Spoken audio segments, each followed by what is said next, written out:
The gap between the federal Liberals and the Conservatives has been widening since the summer. Recent polls show that Prime Minister Justin Trudeau and the Liberals aren't very popular. And now they're even losing support in long-standing strongholds like Quebec. The Globe's writer-at-large, John Ibbitson, is here today to discuss what this all means for the current federal government and how the stage is being set for the next election. I'm Menaka Raman-Wilms, and this is The Decibel from the Globe and Mail.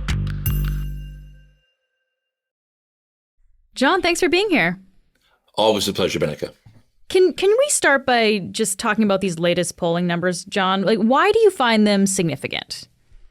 Well, you shouldn't base a column or any other analysis on just a poll. But the interesting thing about these last two polls is, first of all, they confirm what we've known since the summer, that the Conservatives have built a very substantial lead in all regions of the country and in all age groups. But the poll by Decibel, and even more the poll by Leger, confirm that the Conservatives are now running neck and neck with the Liberals in the province of Quebec. The province of Quebec is one of the Liberal bastions. If the Liberals were to start seriously losing seats in Quebec, they would be in for a very rough time on election night. These polls suggest they're in for a very rough time on election night. Can we actually get into some of the numbers? What are we talking about here in terms of the difference between the Liberals and the Conservatives? Sure. So the polls, if you put them all together, and I'm stealing here, by the way, from Philip Fournier's 338canada.com, which is a very fine site. It looks as though the Liberals are now in third place behind both the Conservatives and the NDP everywhere west of Ontario.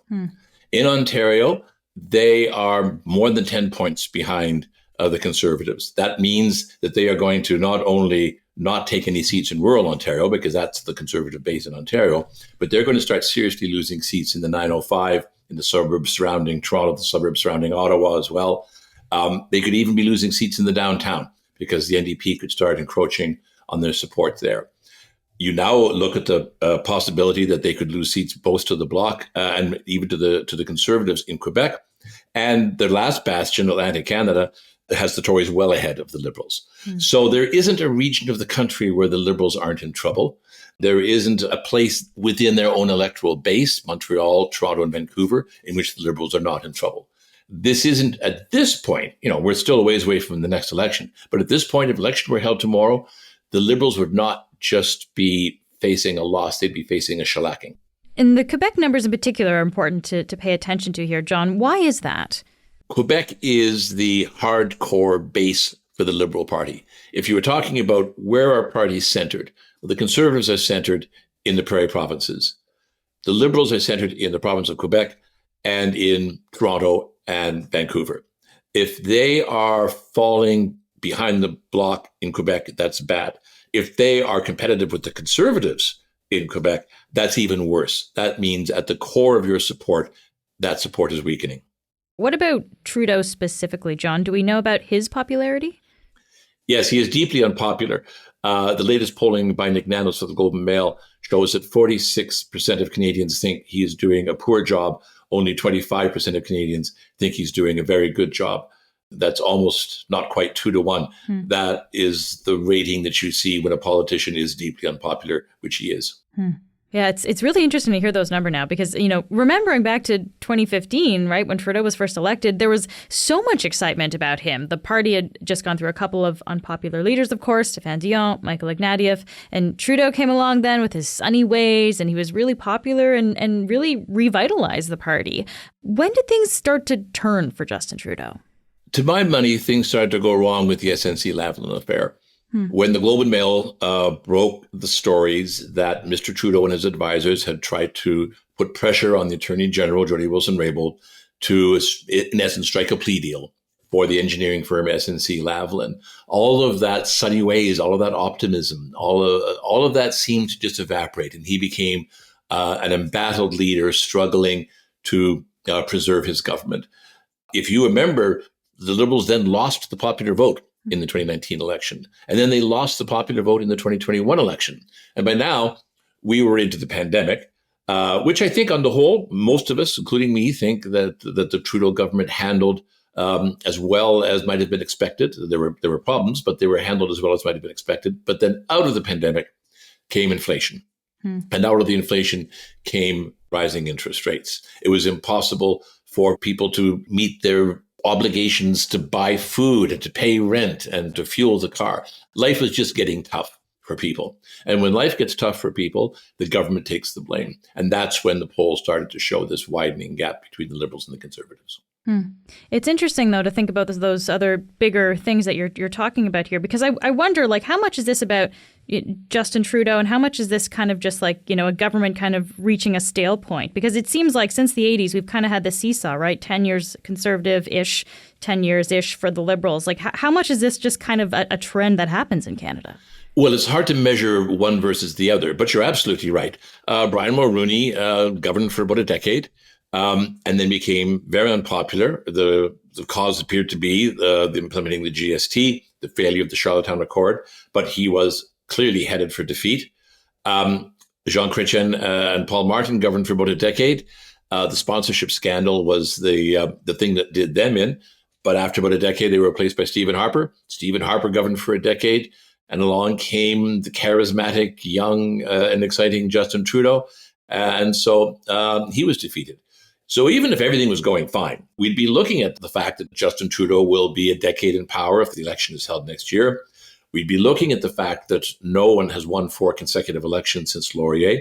We'd be looking at the fact that the Liberals lost the popular vote now in 2 consecutive elections. And we'd be looking at a change of government.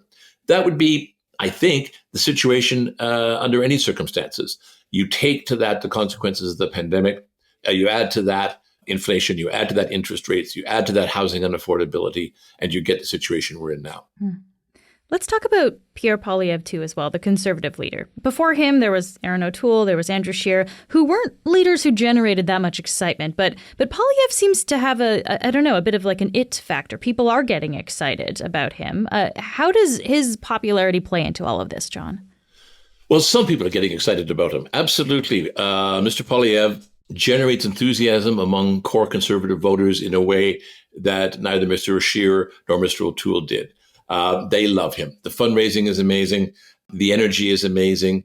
But if you look at the broader public, he's somewhat more popular than Justin Trudeau, but he's not much more popular than Justin Trudeau. And Justin Trudeau is very unpopular.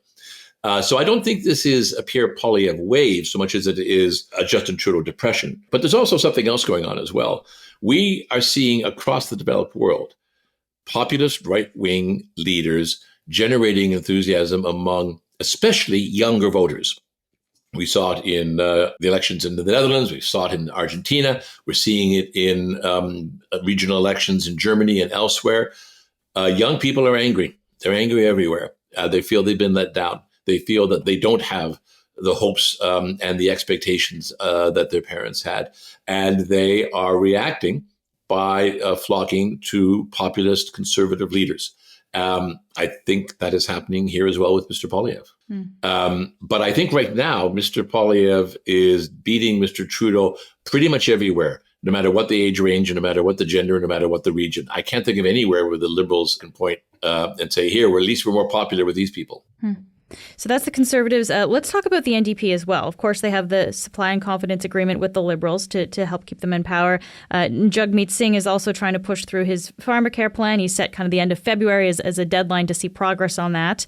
So we're watching what happens there. But let me just ask you broadly, John, how does this deal with the NDP affect how people view the Liberals and Trudeau especially? It has to be said that the NDP is not getting credit for propping up the Liberals, pushing through pharmacare, pushing through dental care. They're still at around 18-20%, about 1/5 of the vote, where they traditionally are.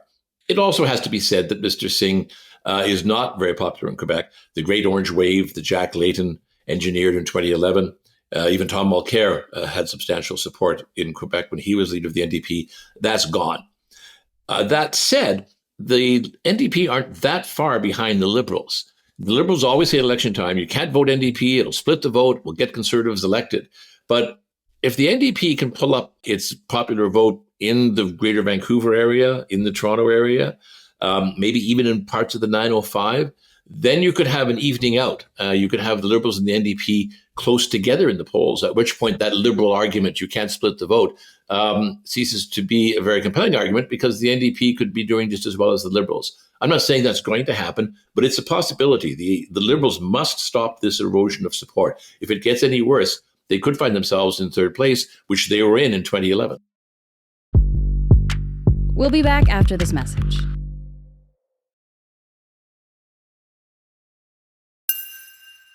Of course, this isn't the first time that the Liberals have been in a tough spot. Maybe we can go back in history a little bit here, John, and talk about some of the big Liberal defeats of the past that we've seen in Canada and what we can learn really from those instances. So can you take us through 3 of those dates?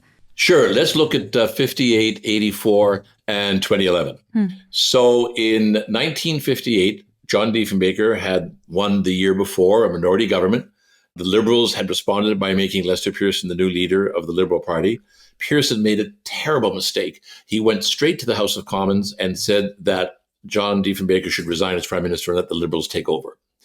The Liberals were actually not doing that well in the polls. Why Pearson decided to say that remains a mystery. He himself said it was one of the stupidest things he'd ever done in his political life. So Diefenbaker said, all right, let's go to the country. And his campaign slogan was "Follow John." And the entire country followed John. It was one of the great wipeouts of electoral history. And the Liberals were reduced to a small rump in the House of Commons. And you had this huge majority government for John Diefenbaker. In 1984, Pierre Trudeau had been in power since 1968, with the exception of the brief Joe Clark interregnum. The economy was not doing well. There'd been a lot of constitutional fighting. The National Energy Program was infuriating the West. And Mr. Trudeau decided to take a walk in the snow, by the way, on the 29th of February, 1984. And this year is a leap year as well. Coming up to that date. Yeah, interesting. Yeah, so mark the date. The Liberals responded by making John Turner their new leader. And John Turner had been popular in the past, but he'd been out of the game for a long time. And Mulroney walked away with, again, a huge landslide, brought the Liberals down to 40%. In the free trade election, we became the first Conservative government to win a second consecutive majority in 100 years. In 2011, Stephen Harper had been in power through 2 minority governments. The Liberals had chosen Michael Ignatieff as their leader. The Conservatives did a masterful job of painting him as aloof, intellectual, out of touch, not even in the country through most of his adult life. Just visiting was the Tory slogan. With such a focus on his own success, he's not in it for you or for Canada. He's just in it for himself. It's the only reason he's back. Michael Ignatieff, just visiting. And that election was an even worse disaster. The Liberals were reduced to third place status in the House of Commons. That's where the party was when Justin Trudeau took it over. So sometimes when the Liberals lose, they really lose big. And so I guess looking back at the poll numbers that we started talking with then, like how these past examples, how do they compare to the current moment the Liberals are in? Like, is it this dire today? Is it as bad as it would be in 58, 84, 2011? Not yet. And elections matter. Justin Trudeau, if he does decide to carry on and fight the next election, is a very skilled campaigner. He might well be able to rally the base, save the furniture, as they call it. Even if he loses the election, leave a strong caucus for the next leader. But on the other hand, he is starting out from a bad place, and things could go badly just as easily as they could go well. So there is a possibility of a complete Liberal blowout, or just a traditional Liberal defeat followed by a Conservative majority government. But as they say, if election were held tomorrow, the Liberals would be in a lot of trouble. And of course, Trudeau has said he will lead the party into the next election. Of course, there's always the chance that things could change. I wonder internally, do we know how the Liberal Party is feeling about him as leader? There was a Newfoundland Liberal MP who came out a few weeks ago saying it was time for Trudeau to go, but then he walked it back. So do we know, is this kind of sentiment common in the Liberal ranks? We know that there are Liberal MPs, cabinet ministers for that matter, advisors who are looking at those numbers and aren't happy. How could they possibly be happy? But there's no stab in the back movement underway. There's no Chrystia Freeland wants Justin Trudeau's job and is trying to rally support in caucus and in the party to challenge his leadership. She's very loyal. Mark Carney could have, like as Brian Mulroney did, argue that it's time for someone from outside to take over the party and try to rally support to bring down Justin Trudeau, but he's not doing anything like that at all. The former central bank governor is being very loyal. We've got to remember, especially within the government, everybody who has their job because Justin Trudeau gave them their job. There aren't factions within the Liberal caucus. There's just the Justin Trudeau party. So it's up to him to decide if and when he leaves or whether he keeps going into the next election.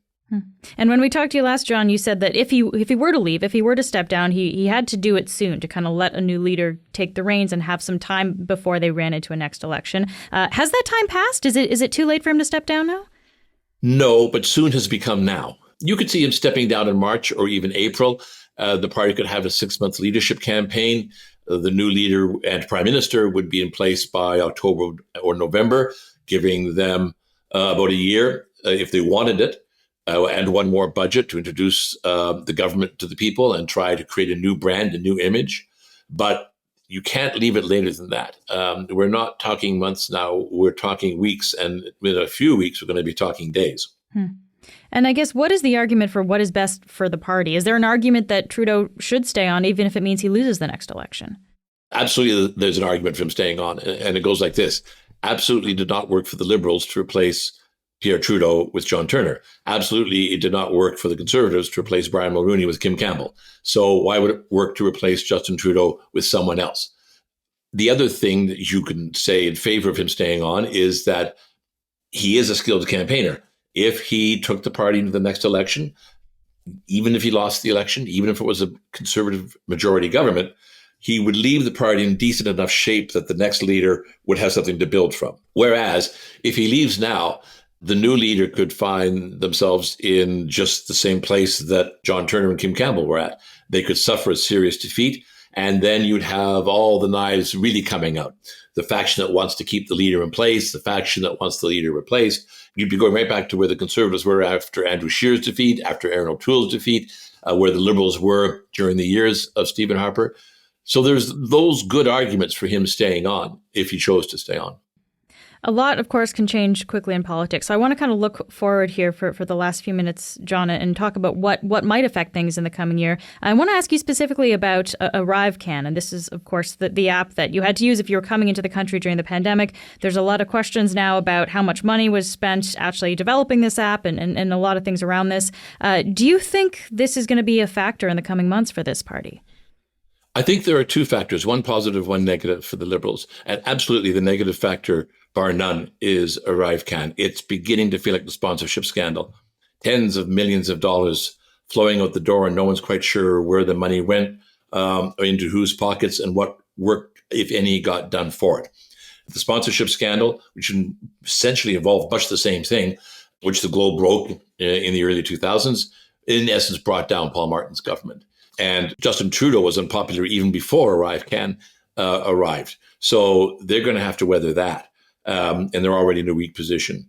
On the other hand, if the Bank of Canada starts reducing interest rates, if the economy strengthens, if people are beginning to feel a bit less stressed economically, if things actually start to feel better, then that optimism might translate into renewed support for the Liberal Party. I can't say that I think that's likely, but I can't dismiss that it's possible. I mean, this is an important point, though, right? An election might not be until fall 2025, right? So I guess, are we still too far out to really say anything definitively here? If I were a good Liberal, I would say sure. But the numbers have been so consistent for so long that it leads a lot of people, including me, to suspect that the electorate has just made up its mind. They're done. They want to quit Justin Trudeau. And there's really nothing that Justin Trudeau can do to change their minds. Could be wrong about that, but the feeling is like the feeling we had when Brian Mulroney was so unpopular. The feeling is like people felt in the early 80s when Pierre Trudeau was so unpopular. You can just see that they've decided that's it, they're done, that they want him gone. John, thank you so much for taking the time to be here today. Minik, it was my pleasure. That's it for today. I'm Menaka Raman-Wilms. Our producers are Madeline White, Cheryl Sutherland, and Rachel Levy-McLaughlin. David Crosby edits the show. Adrian Chung is our senior producer, and Angela Pacenza is our executive editor. Thanks so much for listening, and I'll talk to you tomorrow.